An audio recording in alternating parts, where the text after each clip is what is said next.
this is a reminder for me first and foremost, and I share this video with others if anyone can find anything beneficial from this.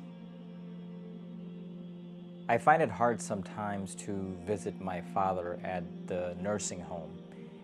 It's difficult to fathom how a man who was walking on his own strength, living a somewhat independent life, who was not too long ago working as the primary breadwinner for our family, now is physically limited to a wheelchair and cognitively confused.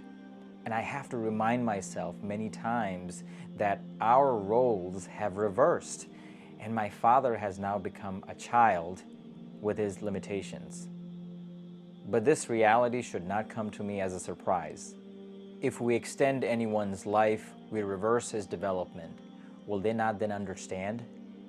That is Surah Yasin, 36th chapter of the Quran, ayah number 68. Now, I've read this verse in the Quran many times, but did not truly appreciate and understand it until my experience with my dad. As difficult as it is to see him with his gradual decline, he serves as a living example for so many things I should be thankful for. There are many days when I find myself complaining about anything and everything, frustrated about anything and everything, complaining about the extreme heat, waiting in line at the grocery store, complaining about all the work that I have to get done, and so on.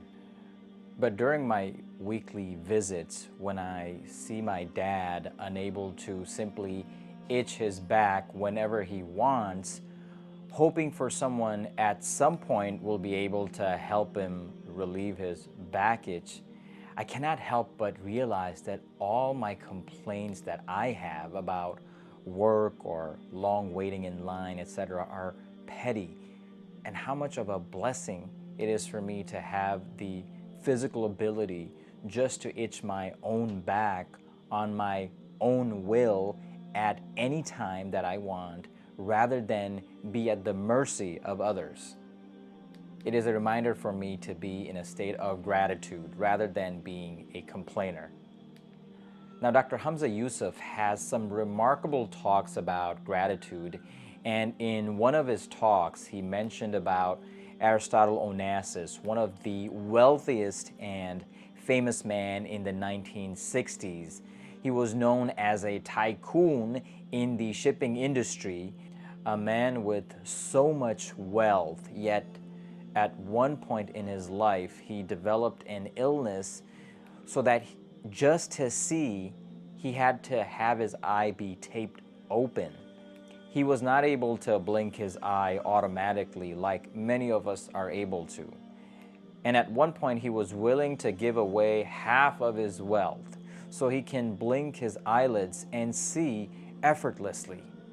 So which of your Lord's favor will you deny? Quran, Surah Ar-Rahman, chapter 55, ayah number 13. When we are upset or unhappy with our present state, we tend to view things as threats, not opportunities. From a psychological or scientific standpoint, if you think about how the brain is processing all these negative emotions, it makes sense. One of the primary functions for a part of the brain called the limbic system is to keep us anxious. And anxiety is a necessary function for our survival. Let's say, for example, if you're walking down the street and from the corner of your eye, if you notice a stick move, the limbic system, the anxious part of the brain, will make you think that stick is a snake. Therefore, you may jump out of fear for a brief moment until you confirm that it was not a snake, but only a stick. As I said before, anxiety serves as a fitness function. Without anxiety, our ancestors would have been eaten up by lions and tigers.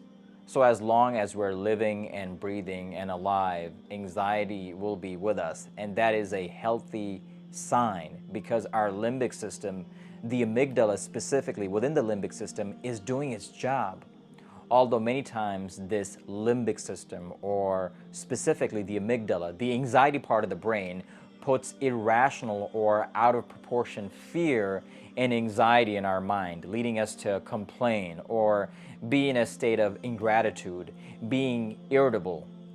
So to combat the limbic system's ingratitude, the limbic system's fear, we have to actively engage our frontal cortex, located on the frontal part of the brain. Frontal cortex is the measured and patient part of the brain. When our limbic system wants to lash out in anger and complain about extreme heat, if our AC breaks down, for example, the measured frontal cortex can remind us to calm down, as we still have a table fan to cool us off, or calm down because the HVAC person is on his way to fix the AC.